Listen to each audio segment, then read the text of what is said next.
Olá, bem-vindo de volta. Continuamos então falando sobre fluidos.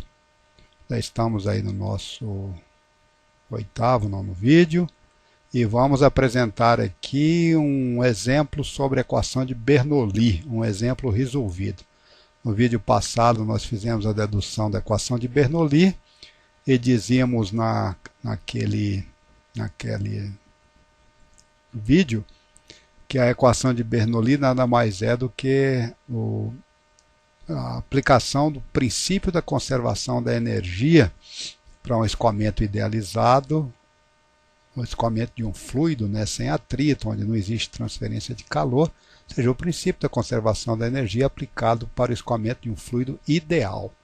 Então essa que é a síntese da equação de Bernoulli. Nesse exemplo aqui que eu estou colocando como exemplo 1, nós temos uma geometria relativamente simples.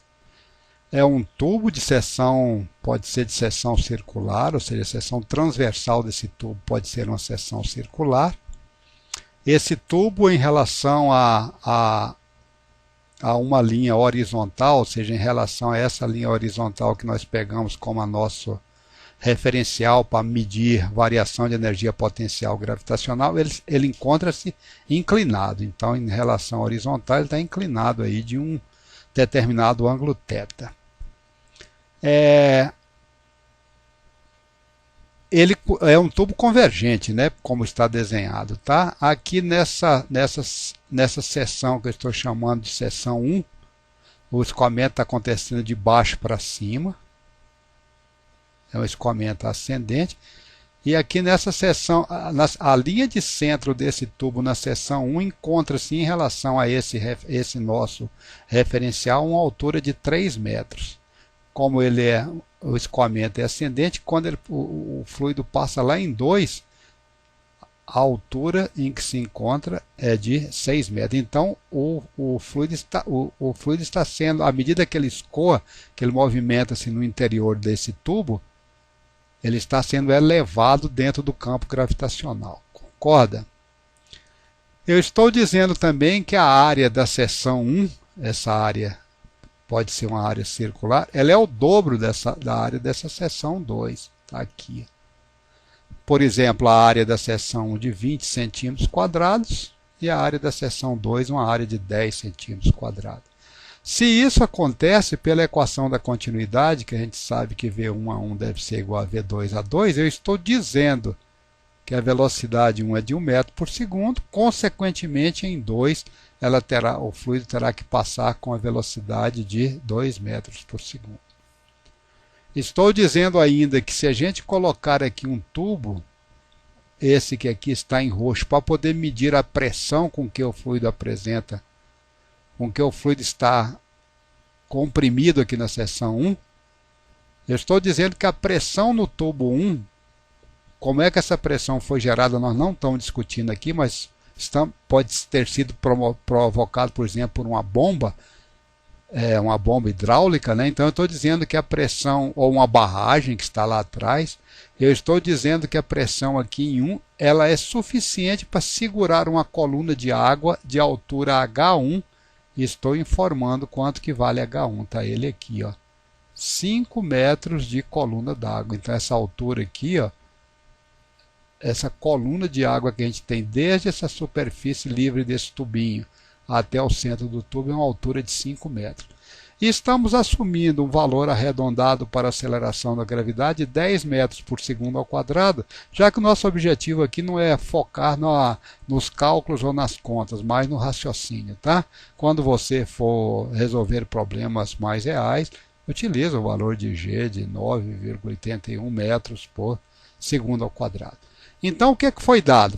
Conhecemos o valor de V1, conhecemos o valor de V2, conhecemos o potencial gravitacional em 1, conhecemos o potencial gravitacional em 2. Estamos informando qual é a pressão em 1 e o que está ficando como incógnita nesse problema.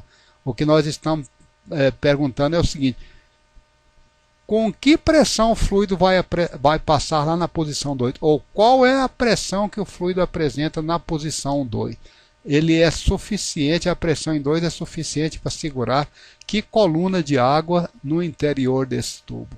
Então esse é o enunciado. O enunciado em si é bastante simples. Primeira coisa, nós não informamos o valor da pressão em 1 aqui na entrada diretamente. Estamos dizendo que ela é suficiente para segurar uma altura H1 de 5 metros, a altura de coluna d'água. Então é fácil, né?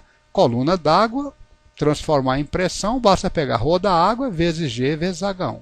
Rho da água 1000 kg por metro cúbico, G 10 metros por segundo ao quadrado, valor arredondado, a altura da água aqui nesse tubo, aqui, né? É uma altura de 5 metros. Tá aí, fácil. 1000 vezes 10, 10.000 vezes 5, 50.000. Quilômetro por segundo ao quadrado é Newton. Quilômetro por segundo. Esse metro vai com esse metro cúbico, vira metro quadrado. Então a pressão está dando 50.000 newtons por metro quadrado. Moleza, não é isso? Equação da continuidade entre 1 e 2, entre a entrada e a saída. V1 a 1 tem que ser igual a V2 a 2, que é igual a vazão, não é isso? Vazão que já comentamos aí para trás. V1 a 1 vai ser V2, quem é A2? É a metade de A1. A1 dividido por 2. Conclusão, V2 tem que ser igual a 2V1, ou seja, a velocidade do fluido duplica ao passar de 1 para 2 e a energia cinética é proporcional a V quadrado, né? Então vai aumentar de quanto? Vai aumentar de 4 vezes quando duplica a velocidade. Isso é o que diz a equação da continuidade. E o que nos diz a equação de Bernoulli? Diz que a pressão em 1 mais a energia cinética em 1 mais a energia potencial gravitacional que o fluido tem em 1 conserva-se em 2, igual a P2 mais a energia cinética em 2, mais a energia potencial gravitacional em 2. Isolando P2, que é o que nós estamos procurando, vai ser P1 mais ρ sobre 2 V1 quadrado menos V2 quadrado, mais ρg Z1 menos Z2. Confira, por favor.